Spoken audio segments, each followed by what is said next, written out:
ప్రభు అయిన యేసుక్రీస్తు నామమున అందరికీ వందనములు. ఆగస్టు నెల 11వ తారీఖునికి ఆదివారము పునరుత్థానపు దైవ సందేశాన్ని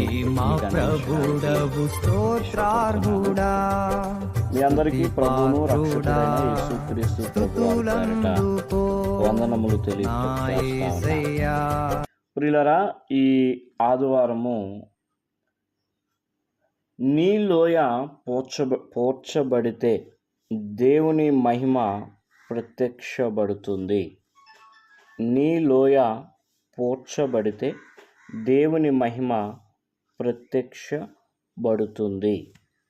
ప్రియులారా, అందరి జీవితంలో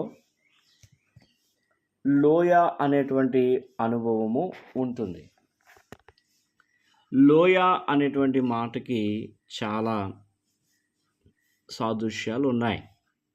బైబిల్ గ్రంథంలో అనేకమైనటువంటి లోయలు ఉన్నాయి. ప్రతి లోయ ఒక్కొక్క అనుభవాన్ని, పరిచయాన్ని చేస్తుంది. అయితే నేను చెప్పేటువంటి మాట ఏమిటంటే, నీ లోయ పోర్చబడితే నీవు దేవుని మహిమను అనుభవించగలుగుతావు. నీ లోయ పోర్చబడితే నీవు దేవుని మహిమను ఆస్వాదిస్తావు. నిజమండి, లోయలు అనగా రకరకాలమైన లోయ. వ్యాధి అనే లోయ, బాధలు అనే లోయ, శత్రువులు అనేటువంటి లోయ, కష్టాలలో ఉన్నటువంటి లోయ, శోధనలో ఉన్నటువంటి లోయ. ప్రియమైన దేవుని బిడ్డలారా, దేవుని సేవకులకి కూడా లోయలు ఉంటాయి. పైకి ఎంతో ఆడంబరముగా కనపడినప్పటికీ దైవజనులు కూడా రకరకాలైనటువంటి లోయలలో వారు శోధన అనుభవిస్తూ ఉంటారు. అయితే దేవుని వాక్యము ఏమని సెలవిస్తుందంటే, ఆదికాండము 14వ అధ్యాయము 18వ వచనాన్ని మనం చదివితే, మరియు షాలేము రాజైన మెల్కీషెదెకు రొట్టెను సర్వోన్నతుడగు దేవుని యాజకుడు. అప్పుడు అతడు అబ్రహామును ఆశీర్వదించి, ఆకాశమునకును భూమికిని సృష్టికర్తయును సర్వోన్నతుడైన దేవుని వలన అబ్రహాము ఆశీర్వదింపబడునుగాక అని దేవుడు అబ్రహాముతో చెప్పాడు. ఆదికాండం 14వ అధ్యాయము 20వ వచనాన్ని మనం చదివితే, నీ శత్రువులను నీ చేతికి అప్పగించిన సర్వోన్నతుడగు దేవుడు స్తుతింపబడునుగాక అనియు చెప్పాను. అప్పుడు అతడు అన్నిటిలోనూ అతనికి 10వ వంతు ఇచ్చెను. ఇక్కడ మీ అందరికీ కూడా తెలియపరుస్తున్నటువంటి విషయం ఏమిటంటే అండి, ఈ ఆదికాండంలో అబ్రహాము లోతు విడిపోతారు. అబ్రహాము లోతు విడిపోయిన తర్వాత వారి ఆస్తులను వారు పంచుకున్న తర్వాత లోతు అక్కడ ఒక పరిస్థితులలోనికి వెళ్ళిపోతాడు. లోతు గారు తీసుకున్నటువంటి ఆ నిర్ణయము లోతు గారిని లోతైనటువంటి లోతులోనికి నడిపించింది, శ్రమల గుండా నడిపించింది. ఆస్తిని పోగొట్టుకోవడానికి ఆ లోతు గారి నిర్ణయము అక్కడ కారణమైంది. అక్కడ చాలా యుద్ధాలు జరిగినాయి, ఎన్నెన్నో పరిస్థితులు అక్కడ కనపడుతూ ఉన్నాయి. 13వ అధ్యాయం అంతా కూడా మీరు చదివితే లోతు గారి యొక్క పరిస్థితులన్నీ మీకు అర్థమవుతాయి. అయితే ఇక్కడ దేవుని వాక్యం ఏమని చెప్తుందంటే అండి, మెల్కీషెదెకు. అసలు ఎవరి మెల్కీషెదెకు? మెల్కీషెదెకు అబ్రహాముని ఎందుకు దర్శించవలసి వచ్చింది? అబ్రహాముని మెల్కీషెదెకు దర్శించి అబ్రహాముకి షాలేము రాజైన మెల్కీషెదెకు రొట్టెను ద్రాక్షరసమును తీసుకుని వచ్చెను. అతడు సర్వోన్నతుడగు దేవుని యాజకుడు. ఎవరి మెల్కీషెదెకు అంటే సర్వోన్నతుడగు దేవుని యాజకుడు. అప్పటిదాకా యాజకుడనే ఆయన ఎవరున్నారంటే ఏకైక వ్యక్తి మెల్కీషెదెక్ అని నా ఉద్దేశం.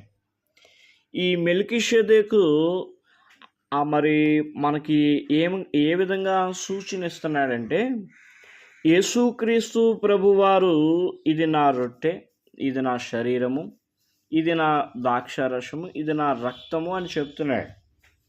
ఆయన యేసుక్రీస్తు ప్రభువారు సిలువలో ప్రాణం పెట్టక మునిపే ఎన్నో ఏళ్ళ సంవత్సరాలు వ్యవధి అక్కడ ఉన్నప్పటికీ మెల్కీషెదెకు దేవుని సర్వోన్నతుడగు దేవుని యాజకుడు కాబట్టి యేసుక్రీస్తు ప్రభువారికి సూచనకరంగా ఉన్నాడు. మనందరికీ తండ్రి అయిన అబ్రహాముకి రొట్టెను ద్రాక్షారసమును తీసుకుని వచ్చాడు. నిజం ప్రియులరా, అబ్రహాము లోయ పోర్చబడింది.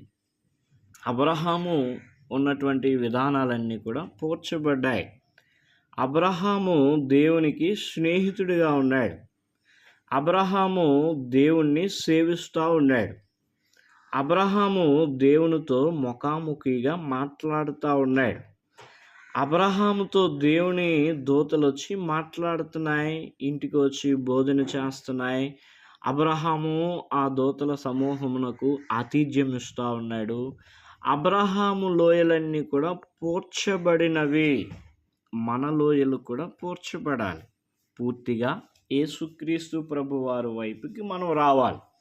ఈ మెల్కీషెదెకును మనం చూస్తే మూడు విధానాల్లో కనపడతాడు.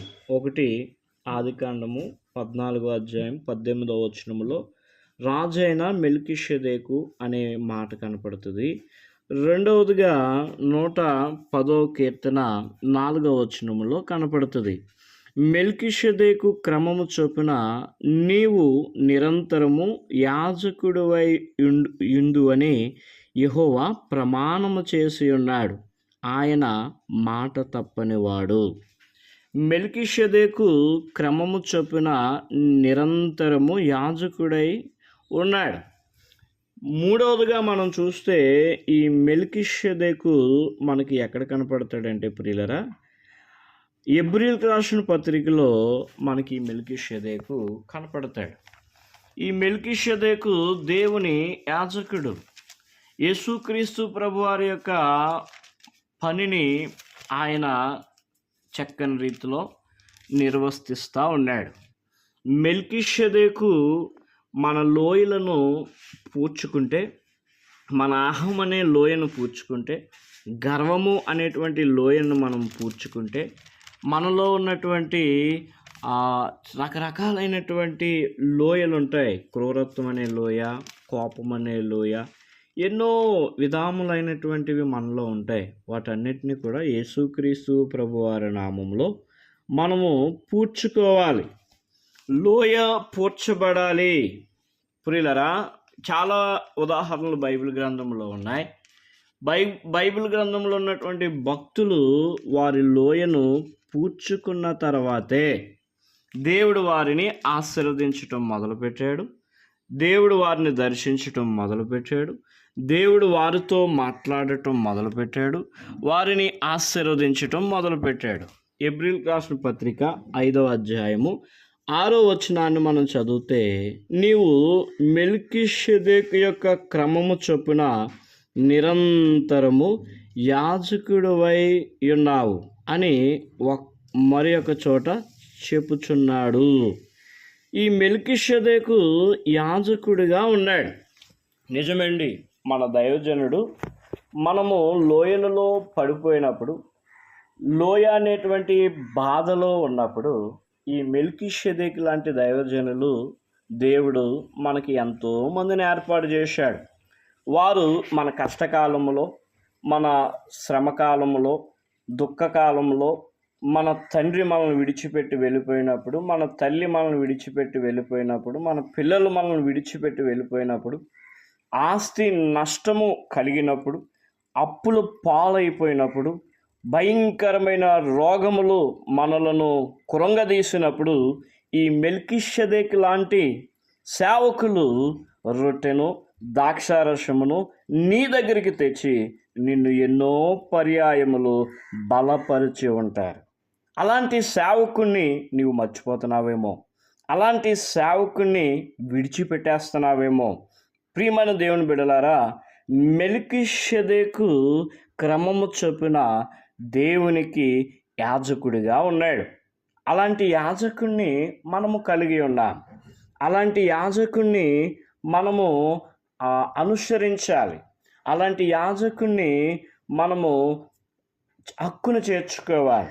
యాజకుడు మనకు ఉంటే మంచిదండి. ఒక మాట చెప్తాను ప్రియులారా, దైవజనుడు కన్నీళ్లు కారిస్తే ఆ కన్నీటిలో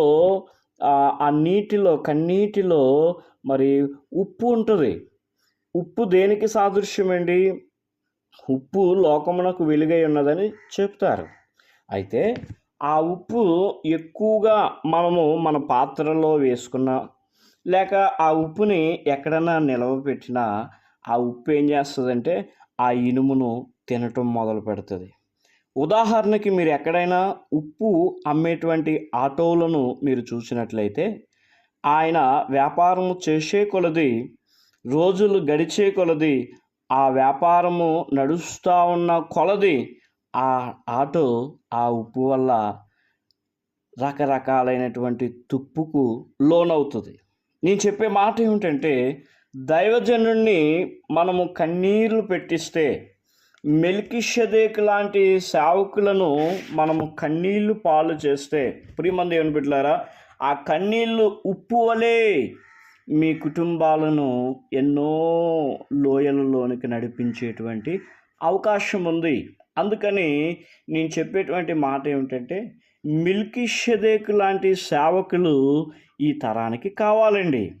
మెల్కీషెదెకు లాంటి సేవకులు మీ లోయలు మీ చేతులతో మీరు పూడ్చుకున్నప్పుడు, మీ మనస్సుతో మీరు పూడ్చుకున్నప్పుడు, ఆ మెల్కీషెదెకు లాంటి సేవకులు మీ దగ్గరకు వచ్చి మిమ్మల్ని దర్శిస్తున్నారు. రొట్టెను ద్రాక్షారసమును మీకు ఇస్తున్నారు. ఇకపోతే ప్రియులారా, అక్కడ ఒక మాట చెబుతుంది. ఏమిటి ఆ మాట అంటే, నీ శత్రువులను నీ చేతికి అప్పగించిన సర్వోన్నతుడగు దేవుడు స్తుతింపబడునుగాక. దేవుడు ఇక్కడ జరుగుతున్న విషయాలన్నీ కూడా శత్రువులను దేవుడు మన చేతికి అప్పగిస్తున్నాడు. ఈ రోజున నీకు శత్రువు అనేటువంటి లోయ ఉన్నదేమో, శత్రువు లోయలలో నీవు సతమతం అవుతున్నావేమో. నా ప్రియమైన దేవుని బిడ్డలారా, యేసుక్రీస్తు ప్రభువారు కూడా శత్రువులను జయించాడు. అబ్రహాము కూడా శత్రువులను జయించాడు. మెల్కీషెదెకు వచ్చి అబ్రహామును ఆశీర్వదించాడు. మెల్కీషెదెకు వచ్చి అబ్రహాముకు రొట్టె ద్రాక్షారసమును అందించాడు. మెల్కీషెదెకు వచ్చి అబ్రహామును ఎంతో ఆశీర్వదించాడు. అప్పుడు అబ్రహాము ఏం చేశాడో తెలుసండి? అబ్రహాము మెల్కీషెదెకుకి తన ఆస్తి అంతటిలో 10వ భాగమును మెల్కీషెదెకుకి ఇచ్చాడు. నిజమండి. మెల్కీషెదెకు అబ్రహాముని ఎప్పుడైతే ఆశీర్వదించాడో, ఆ మెల్కీషెదెకు మరి పుట్టుపూర్వోత్తరాలు విషయాలు 3 చోట రాయబడి ఉన్నాయి. ఆ మెల్కీషెదెకుని దేవుడు ఆశీర్వదించాడు, యాజకుడిగా నిలవబెట్టాడు. ఆయన ఎక్కడి నుంచి వచ్చాడో, ఎలా వచ్చాడో, సడన్గా అబ్రహాము దగ్గరకు వచ్చాడు. అబ్రహాముతో మాట్లాడుతున్నాడు, అబ్రహాముని దర్శిస్తున్నాడు. అబ్రహాము యొక్క పనులన్నిటినీ దేవుడు ఆశీర్వదించాడు మెల్కీషెదెకు ద్వారా. ఈవేళ నువ్వు ఇలా ఉన్నావంటే, నీ దైవజనుడు దీర్ఘదర్శకుడు అనేటువంటి మెల్కీషెదెకులు అనేక మంది నీ కొరకు ప్రార్థన చేశారు. అనేక మంది దైవజనులు నేను బలపరిచారు. అందుని బట్టి ఈరోజు నువ్వు ఇలా ఉన్నావు. అయితే నీ లోయ ఇంకా పూడ్చబడలేదేమో, నీ లోయ ఇంకా అలాగే ఉన్నదేమో. ఆ లోయను పూడ్చుకుని దేవుని మహిమను అనుభవించడానికి, దేవుని శక్తిని నీవు అనుభవించి పరవశులు అవడానికి ప్రయత్నం చేస్తారని ఈనాటి నా వర్తమానమును మీ అందరికీ నా సందేశమును యేసు ప్రభువారి పేరట తెలియపరుస్తూ ఉన్నాను. దేవుడు మిమ్మలను మీ కుటుంబాలను దీవించి ఆశీర్వదించునుగాక. ఆమేన్. ప్రార్థన చేసుకుందామండి. మహాపరిశుద్ధుడును మహోన్నతుడు అయిన మా తండ్రి, సర్వోన్నతుడు అయిన మా దేవ, నీకు వందనాలు. ఈ ఆగస్టు నెల 11వ తారీఖు ఆదివారం పునరుత్థానపు ఆరాధనలో వాక్య సందేశాన్ని మరి నీ బిడలకి ఈ విధంగా అందించడానికి నీవు ఇచ్చిన కృపను బట్టి వందనాలు. ఎవరైతే ఏ లోయల్లో పడిపోయి ఉన్నారో, ఎవరు ఏ లోయలో వారు కృంగిపోయి ఉన్నారో, ఆ లోయలలో నుండి వారిని బయటికి తీసుకురమ్మని ప్రార్థిస్తున్నాను. దేవుని ప్రత్యక్షతను వారు అనుభవించడానికి సహాయం చేయండి. ప్రతి ఒక్కరిని పేరు పేరున మీరు దీవించి ఆశీర్వదించమని యేసుక్రీస్తు నామమున అడుగుచున్నాను మా పరమ తండ్రి. ఆమేన్. మన తండ్రి అయిన దేవుని ప్రేమ, కుమారుడైన యేసు ప్రభు వారి కృప, పరిశుద్ధాత్మ అన్యోన్య సహవాసము ఈ వాక్యమైన నీ బిడ్డలకిని, వాక్యం అందించిన దైవజనుడికిని, ఈ భూలోకంలో ఉన్న పరిశుద్ధులందరికీ ఇప్పుడు ఎల్లప్పుడూ సదాకాలము తోడైండి నడిపించునుగాక. ఆమేన్. యేసు రక్తమే జయం, యేసు రక్తమే జయం, సిలువ రక్తమే జయం, సిలువ రక్తమే జయం. ప్రభు యేసు వాక్యం సంపూర్ణ విజయము నీ బిడలైనటువంటి వారందరికీ కలుగ చేయునుగాక. ఆమేన్. God bless you all. Thank you very much.